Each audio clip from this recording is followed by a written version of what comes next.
Gram panchayat राजबगौरा के भावी मुखिया प्रत्याशी पूजा देवी पति विनोद कुमार के भारी मतों से विजयी बनावे, पंचायत के विकास में हाथ बढ़ावे।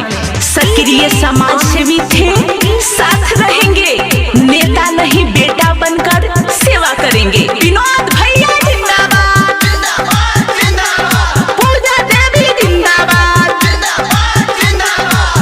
आप सुन रहे हैं सिंगर राम बाबू को।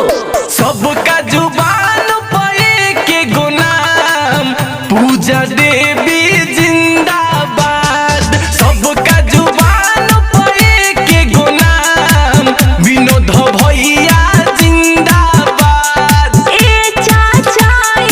चाची सुनी, ए काकी सुनी, रखे के बायब की ध्यान। जनता में बस लाइन कर परान विनोद भैया जिंदाबाद। जनता में बस लाइन कर परान पूजा देवी जिंदाबाद। सेवा के भाव से खड़ा बाड़े, एक बार मौका दिलावे के बा। बगौरा पंचायत के श्लोक विनोद भैया के मुखिया बनावे के बा। विनोद भैया जिंदाबाद।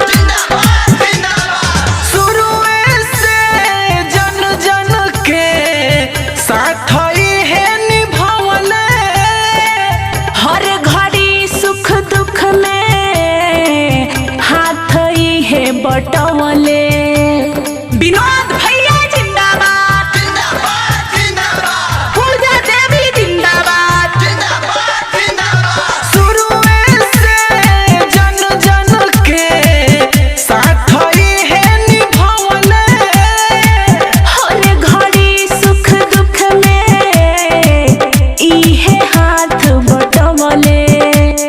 सब करई है बा कहना पूजा देवी जिंदाबाद, सब करई है बा कहना विनोद भैया जिंदाबाद। ए काकी रखी, ए चाची रखी, भैया विनोद के पगड़ी के साथ। सबका जुबान पे के गुलाम विनोद भैया जिंदाबाद। सबका जुबान पे के गुलाम विनोद भैया जिंदाबाद।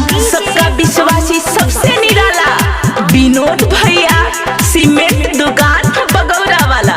सबका विश्वासी सबसे निराला विनोद भैया, सीमेंट दुकान बगौरा वाला।